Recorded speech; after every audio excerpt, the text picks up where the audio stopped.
We'll go to Austin Ward. Brian, Kyle seemed to really settle down in the second half there. I guess how would you assess his play and how he came out? And just as a team, too, you kind of seem a little bit flat. I mean, is that something that you kind of thought might be the case? And I understand what was going on there in the first couple drives. Didn't quite get in sync on offense, and then the botched snap, that was not supposed to be a fail. It was just a bad snap. He just kind of – it slipped out of his hands, and it was like one of those things, okay, what's going on here? But, that is the game, and you got to respond. So I thought we did respond well in the second half, like you said, got in a rhythm. The number one goal is to be 1-0 on Saturday, so check that box. We want to play well in the second half, check that box. We wanted to start fast, and this game didn't get that done. So we got to look at why that is. But, yeah, you can start to see the rhythm again in the second half, similar to kind of, how we got in that 2-minute drive 2 weeks ago. So got to look at that and figure out why that is. But some real good play by Marvin Harrison, and we needed that, because they were putting a lot of guys in the box and left the middle of the field open at times, and we took advantage of that in the second half. Over to the left, Bill Rabinowitz, Columbus Dispatch, and then Nathan Baird. You're coming off an off week and an emotional win, and I know you respected Maryland. What do you attribute the early struggles to? I don't know. I don't. I wish I had an answer to it, but you just got to keep. Shooters keep shooting. You just keep shooting and push through it. But no, I don't really have a good answer for it, other than we got ourselves off schedule and then found ourselves in some third and bad situations, which is why the third down looks the way it does. One thing about third downs a couple weeks ago we did a nice job of is we stayed in pretty manageable situations. This was not the case today, so didn't quite get that done. But overall, I was pleased with the second half, but not the first. Played any explanation for that? Yeah, so we expect him to be ready for next week. It was one of those things where the question was if he played in the game, could he have a setback if something happened in the game? The answer was yes. And just based on how everything played out last year, the decision was made to hold him this week to make sure that he was full go next week, because we know we got a lot of football ahead of us. And so we have a ton of confidence in Chip and in Mayan to go ahead in the game and go play. And they did. But excited to get Trey back for next week. He could have played in the game, but the decision was made. Over to the right, Austin Ward, Rivals, the podcast, and then Stephen Means. Ryan, a month ago, you walked into the postgame at Indiana and said sometimes you have to be okay winning with the defense, especially in the first half tonight. I mean, you get the touchdown from Josh. You keep the game close that way. Are you becoming more comfortable with that formula, even if it's not your preference? Yeah, no, I have no preference as long as we win. But no, I think the defense, did some great things in this game. I thought Jim and the staff did a really good job with the game plan. I thought, they were a step ahead just in terms of the defenses that we were in. He did a great job of getting them into the right calls. There's still a ton of things that we can improve on and get better at. There is. But, the pick six by Proctor was huge. I thought Davis did a great job there of not blindside blocking that guy. I mean, that's really heads up football. We got too many penalties on here. We got to get that all cleaned up. But I think our guys are playing hard. And I think that's the thing to me, there's certain things that we can clean up, some things that were close, but our team is playing with passion. They're playing physical. They're playing hard. I mean, to see Josh make that play and then run down on the kickoff, stick the guy inside. I think it was inside the 20-yard line. There's just a lot of that play going on, and this is an exciting team to be around. I think the most exciting part of it is we haven't even reached where we can be, so we got to keep building and growing. But one of the things that you're starting to see about this team is we don't panic. If it's not going quite right, we're going to keep pushing forward. And maybe in the past it was like, okay, if things weren't going well in the first half, if it wasn't like the scoreboard wasn't turning over every couple of drives, everybody would start getting panicky. I think these guys have some poise. They played some games, and counting on that experience to pay off here in October and November. Nathan Baird, Cleveland.com, and then Cameron Teague Robinson. Ryan, as you assess things during the off week and you looked at offensive line personnel, was there any revisiting of the five guys you're playing there right now? And what is your concern level? I know you're saying not panicking like within a game, but what's your concern level of that situation being the thing that kind of holds this team back? Yeah, I gotta watch it one more time and just see where we're at with what's going on. I know that there's a lot of guys in the box. They're going to stop the run, and that opened up the pass game in the second half. But I don't know exactly what our numbers were. I know I think it was less than 100 yards. I know the big sack probably took away some of it, but I think we were just over 85 yards or so rushing, and we expect to be higher than that. So again, I gotta figure out what it is. Is it the personnel, the scheme, or the coaching of it? I felt like we had a good plan going in. They got a pretty good front. They do a nice job, but we want to be more explosive. But like for instance, you're coming out on the 10-yard line, and there's a lot of guys in the box, and it opened up a huge play for Marvin down the middle of the field. So those are the things that we have to do. Is if they're going to put that many guys in a box, then we got to be able to throw the football, with what we have. But at the same time, when the box looks right, we got to be efficient. And I'll look at that, and when we have our press conference on Tuesday, I'll probably have a better answer for you. Okay, I'm going to ask people back there at the tables to clear your computers off. We're going to keep asking Coach some questions. We're going to have 2 more for Coach up here, and then I'm going to bring some players in at those tables. So if you're at the table, I need you to clear off there. A couple more for Coach right now. First of all, Stephen Means, Cleveland.com over to the right, and then Clay Hall. Just for starting, how was Emeka right after this game? And then also, you're talking about Kyle a little bit. What did you just think of his day-to-day? I think he would tell you, he felt better about the second half than he did the first. Made some nice throws. Wishes he had some back, but yeah, I thought played well there. I don't know what exactly the numbers were in the second half, but that's what our expectations are. And I know he wants to be great, and we'll look at it and try to get better. But and then with Mecca, they're evaluating him now. Doesn't seem like something major, but I don't really have much of an answer for you right now. Over to the left, Cameron Teague Robinson, the Athletic, and then Dan Hope. Ryan, it's a tough challenge to contain a quarterback like Maryland has with the pass rush. Yeah. Just kind of your thoughts on what those guys up front did, kind of chasing him, keeping him running around. There was some good plays and some ones that he snuck free on for sure. Yeah, and you can see sometimes we're bringing 5 or 6, and then there's sometimes we're bringing 4, sometimes we're bringing 3, and then so what you do is you try to change up the look in the back end for him. Are there 8 guys in coverage, 7 or 6? Sometimes 0. There was a couple that we brought 0 pressure on. And so when that happens, you have to have a good plan for it. I thought there were some good snaps, but I think there's going to be some things that we know we could have probably handled much better. But again, overall, the goal was to, pretty much contain him. He had 196 yards, 21 of 41, 2 sacks, and obviously the pick 6. So if you had said that going into the game, I probably would have signed on the dotted line on that one. So job well done. And listen, Mike does a good job. And he's a good coach, and Taulia is a very talented player. You can just see he's a really good college football player. All right, we're going to pause for just a moment. Coach, if you could just stay there. We're going to bring in Marvin Harrison Jr., Cade Stover,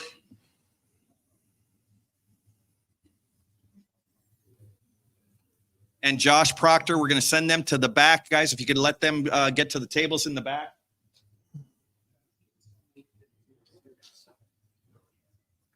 Cade, you there?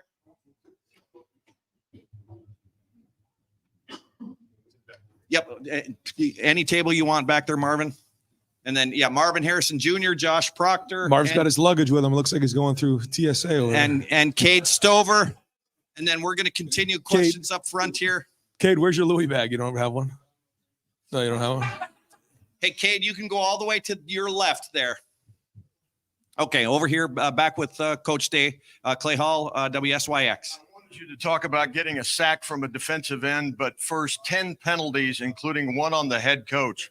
Did you talk to that guy about what he was thinking right there? Yeah, I'm going to have to run with the guys tomorrow for that one. I'll take that one. But listen, football's a tough sport. There's a lot of passion. There's a lot going on out there. And, I'm coaching my tail off. And so As well. I don't know. I was just trying to coach as hard as I could. I'm not going to talk about it. But I will say this, we can't have that many penalties. That can't happen. So, we can disagree on a few of them, but there's still too many out there. Coach, over to the left, Dan Hope, 11 Warriors. Ryan, you mentioned Josh's big play. I mean, it seemed like time and time again today, he was there when you guys needed him to be. Just Agreed. What's the biggest difference in him this year in terms of his reliability? I just called him out in the meeting or in our a little get together there in the locker room, because I think he's the best version of himself right now. Guy's been through a lot of ups and downs, injuries, things like that. And he's playing his best football. He's the best version of himself now. Now, in order for us to get to where we need to be in the next 2 months, we're going to need him to play like that.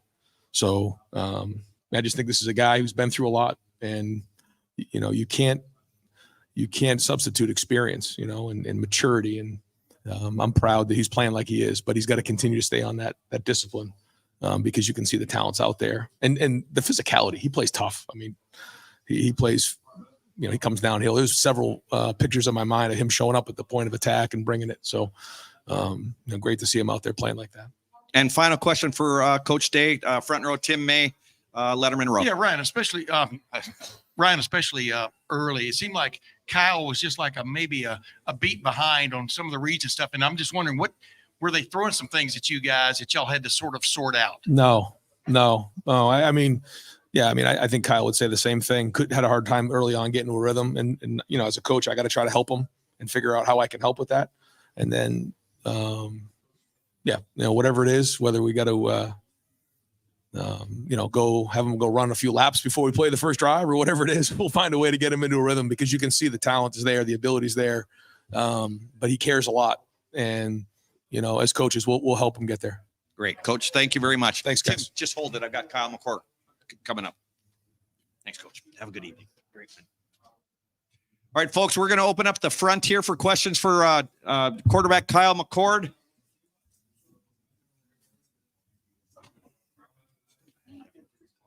Sure. Yeah. Front row here, Tim May, Lettermen Row. Kyle, you were eavesdropping there, but you heard what I asked Coach Day. It just seemed like a beat behind occasionally, and like on the deep ball to Marvin Harrison Jr. was just a little bit late, recognizing whatever. What did you get sorted out, I guess, as the game went on? Yeah, I thought Coach Day did a good job today, giving the opportunity to kind of get in that rhythm. Obviously, early on, I feel like, missed some opportunities, or, saw just a second late. So that's, and nobody else but myself. And that's just the area I have to continue to grow on, and, continue to find ways to start fast. Because, if we could replicate what we did in the second half, but just do that in the first half, I think that's a completely different game. And a lot of that starts with me. So Were they showing something different, though, than you expected, or was it just? No, I mean, I wouldn't say it was anything that they were doing. I think a lot of that, the looks that we got out there were what we were expecting. Obviously you still have to go out and play football and go through your reads and whatnot. But at the same time, I think I just got to be better, start fast. Because if we can get up, and put a few touchdowns on the board early, that momentum is going to carry us through the entire game. Over here to the left, Nathan Baird, Cleveland.com, and then Jeff Gilbert, Press Pros. Kyle, you guys have thrived for so many years on offensive balance, the run and the passing game working together. Until the running game gets going more, do you think this offense can be everything it needs and wants to be this season? I think that's part of playing football. If they're going to try to take away the run, I think we have to do a good job passing the ball, and vice versa. If they want to play us, with high safeties and, bail those linebackers out of there the moment they think it's a pass, then we got to be able to run the ball. There's been points this year where we weren't throwing the ball great, and the running game picked us up. And then there's points where we weren't running the ball great, and I think we picked it up while throwing. But I think obviously there's room for improvement there. Just need to continue to grow.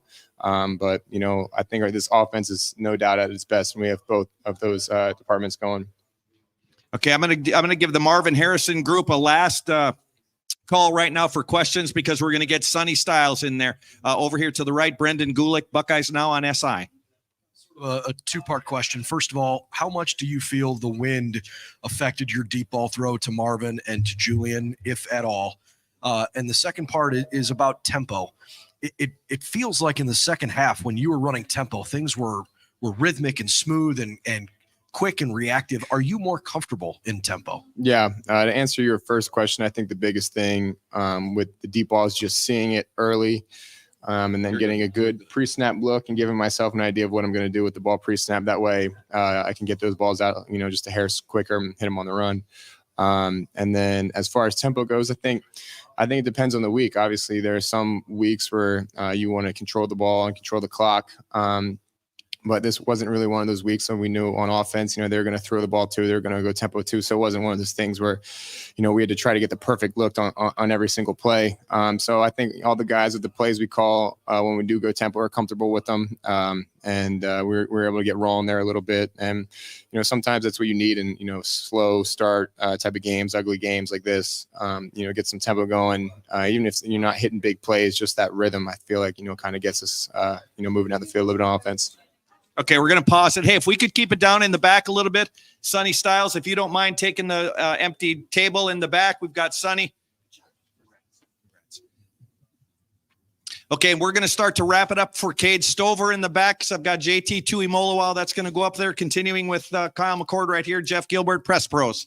Kyle, when offenses are clicking, it feels like, well, they're calling better plays, figuring out what the defense is doing more. Was there anything to the second half in that, or did you just execute better and take advantage? We just executed better. I feel like there were definitely opportunities for us in the first half to get a score. There wasn't anything that, you know, we didn't expect for the most part. And it wasn't anything that, you know, I think the coaches could have done better. I feel like, you know, as offense and as quarterback of the offense, I feel like we need to take the initiative and regardless of what they call, make it work.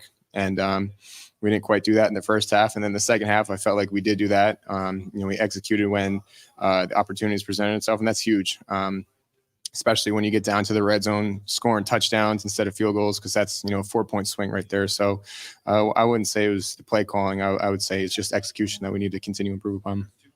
Hey, that were huge. Mm-hmm. Yeah. Katie, go ahead. Yeah.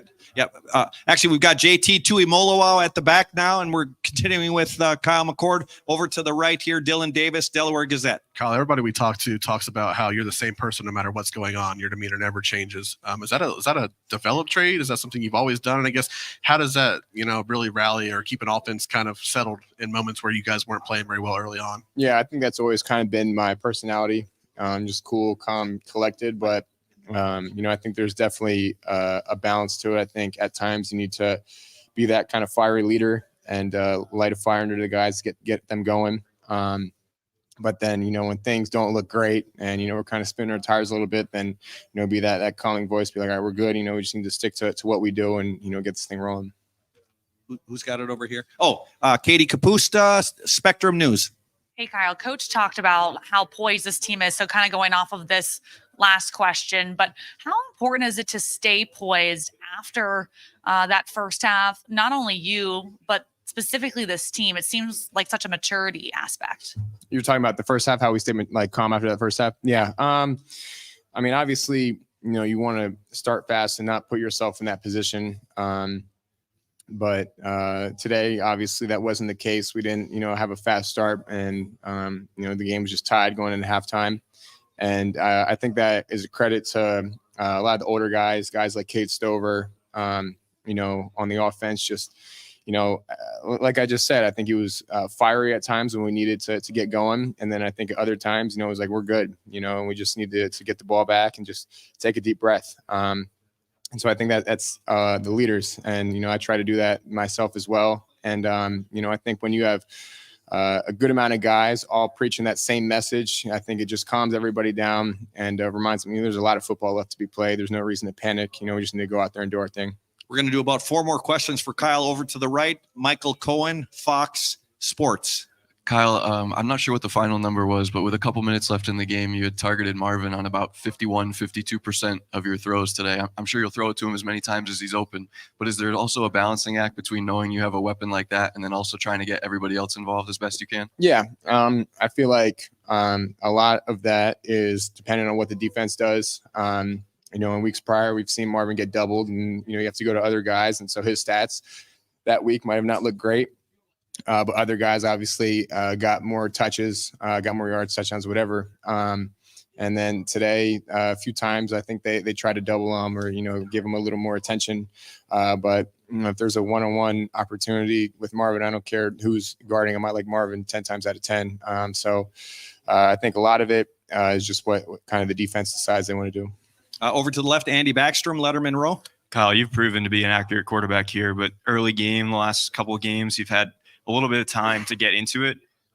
What can you kind of diagnose with those accuracy issues? And is that just something that is nerves? Is it something else with reading the defense? What would you say it is? Yeah, obviously that's probably the biggest area. Then try to focus on for next week is just starting fast and getting to that rhythm. Not trying to overthink, plays. And I feel like sometimes, especially early on, you want to make, the perfect read and the perfect throw, whatever. But playing quarterback, you almost have to just let the game come to you.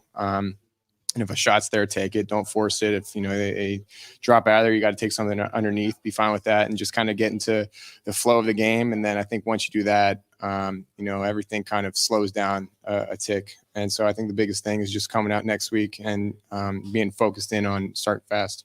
Last couple questions for Kyle.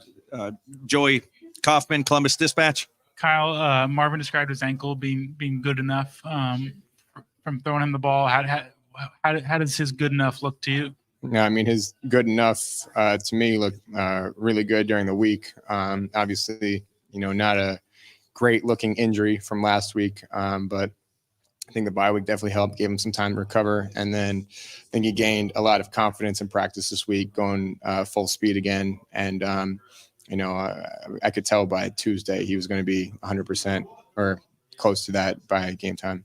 And hey, folks at the back, we need to start wrapping up with JT and with Sonny. And final question for Kyle, Bill Rabinowitz, Columbus Dispatch. Hey, Kyle, we're here. I apologize if you've been asked something similar, but you had the kind of coming of age drive against Notre Dame, and then things were pretty shaky early on before you turn it on. The team turned it on. What did you learn about yourself today? Anything you can take for the future? Yeah, I think obviously, personally speaking as myself and then as an offense, just starting faster, I think has to be a point of emphasis this week. And, not trying to, kind of feel your way into the game, just come out swinging. I think that has to be a point of emphasis for us this week. But at the same time, as crazy as it may sound, I think, things like that are almost good for us in the long run. We know if we're in a tie game at halftime, not to panic and just to continue to stick to our fundamentals, stick to our rules. And eventually, something's going to pop. And, that's what happened. I mean, even in the second half, when they went down and scored, nobody panicked. Nobody was freaking out. We knew exactly what we needed to do, and that was get the ball down and score. And once we got that little bit of momentum, just keep it rolling in the second half. But I think the biggest thing, just, talking for myself and the offense, is just starting fast. Great. Kyle, thank you so much. Thank you.